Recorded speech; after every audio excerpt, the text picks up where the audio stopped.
Тому вельми вас прошу, давайте лепш поздно, чим ніколи. Ушануємо пам'ять Ігоря Лєдніка і всіх політв'язнів, забитих в лукашенківських застенках, хвилиною мовчання.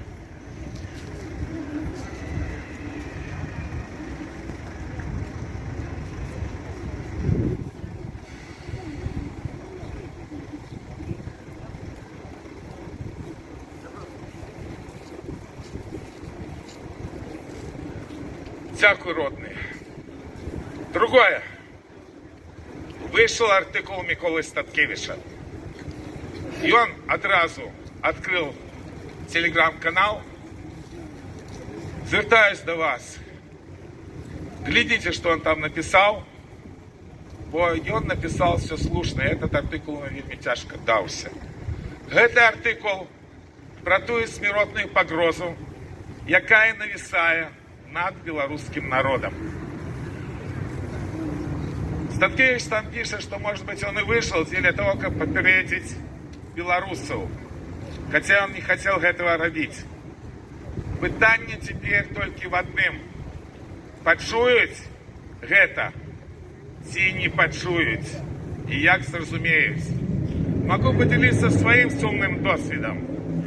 26 красовика 23 года я читал доклад науково-практичной конференции, присвяченной черговой годовині Чорнобильської катастрофи.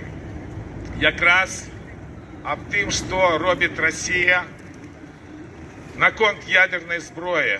Практично аналіз вельми простий, а майже непозбіжне використання тактичної ядерної зброї. Там і Росія має на порядок більше перевагів над Заходом і шмат інших факторів, бо працює ця лукашенківська банда і путінська банда по цьому питанню уже десятки років.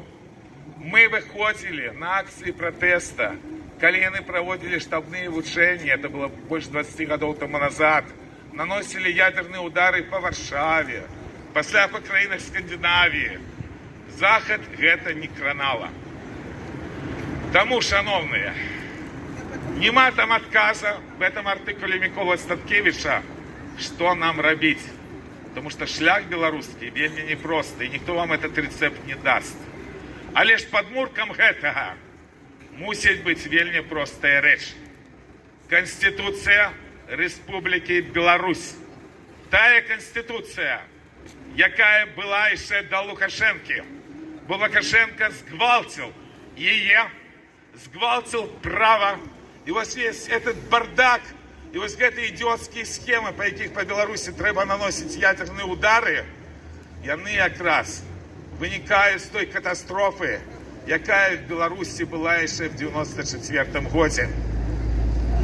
И речи гэтые страшные, а лишь самое жахливое, это безвольно спробовать не глядеть на реальные небезпеки, які есть в свете, и над Белоруссию, и займаться тем, что нас приучают заниматься. Мы еще мусим жить там где-то в 20-м году, а некто еще глубей, бо московские политтехнологи сказали в 20-м году, что люди спали.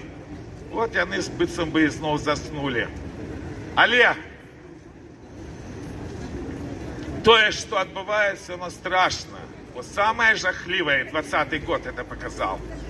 Коли люди не готовы к тому, что будет непозбежно. И будет вельми кепска, коли белорусы будут робить селфи на фоне ядерных грибов. Бо ничего доброго это все не сулить. И самое опошнее, тема, которая вас цікавить зараз, яка цікавить весь свет опошние 48 годинов. Это Иран. Хочу сказать две короткие тезы. Первое. Наших национальных белорусских интересов, каб не было этой злочинной банды аятолов, які з'являються союзниками лукашенковской банды. И гэтак же, як лукашенковская банда знішает белорусский народ, также гэтая цімрашальская ўлада, якая трымаецца там ужо 47 годов, снижает иранский народ.